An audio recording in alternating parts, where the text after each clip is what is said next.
Episode 23, Divine Capital Mystery. Now the big and small yamen in Nandu City are shuffling each other, not only failing to solve the case, but even delaying the opportunity to solve the case. Su Mingyu spent a lot of money to buy the police from the yamen. He asked carefully about the whole process of the theft of the tribute silver.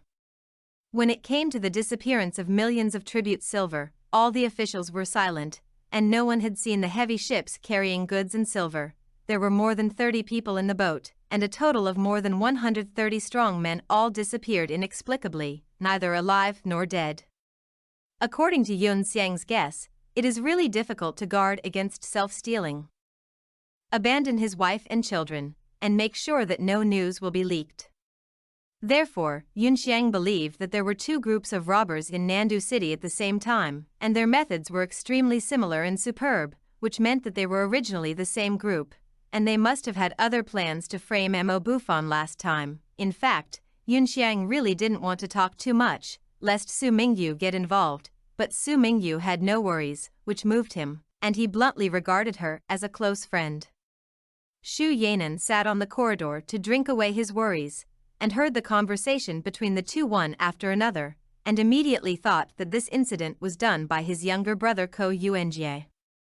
On the same day, Ko Yuanjie robbed and killed the official messenger and seized the official documents. Instead of going out of the city directly, he returned to the city to meet Yi Xiao and told him to dispose of the official money into broken silver.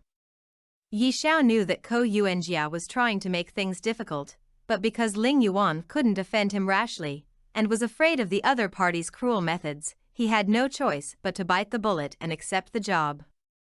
Yun Xiang took the initiative to look for Xu Yanan, but Xu Yanan stayed in the room drinking, turning a deaf ear to his knock on the door. After Yun Xiang left, Xu Yanan went to find Ko Yuanjie alone, intending to teach him a lesson, but Ko Yuanjie had no intention of stopping. Xu Yanan took care of his sister and brother's deep love, so he simply placed him in the suburbs and warned him not to do anything to Yun Xiang. Ko Yuanjie really couldn't figure out that his sister would leave Ling Yuan 3 years ago. Xu Yanan was silent for a moment when he heard the words, and simply told a little-known past event.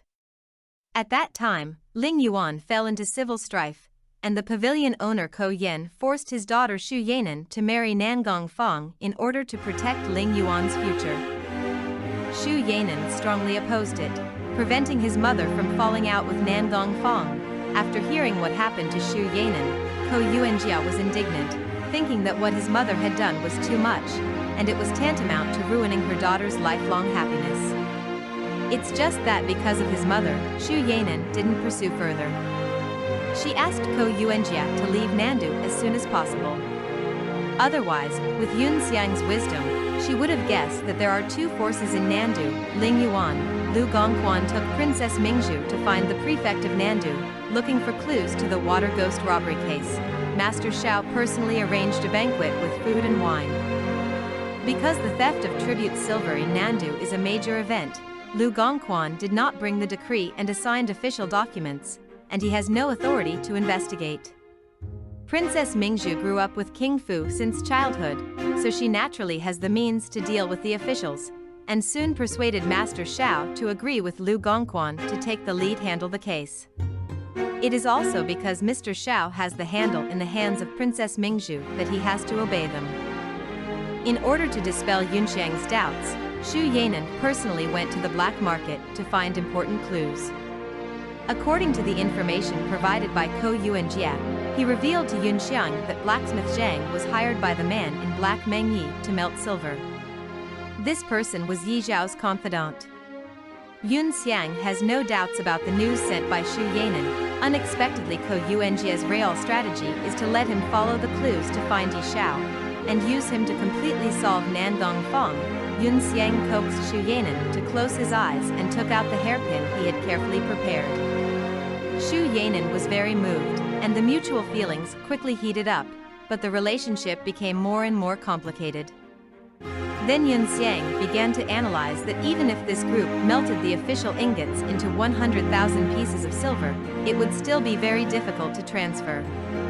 Presumably, they scattered their hands, and the only suspicious place was the Tang family's gambling house, so as to launder the stolen silver. At the same time, Lu Gongquan is also analyzing the ins and outs of the matter, knowing that there are many involved in it, and it may be related to various forces such as the court and the rivers and lakes. On the outskirts of the city, in a painting boat, a large amount of official silver is being melted in the fire, and then taken by others to gambling houses and other places to exchange for old silver, so as to deceive the public.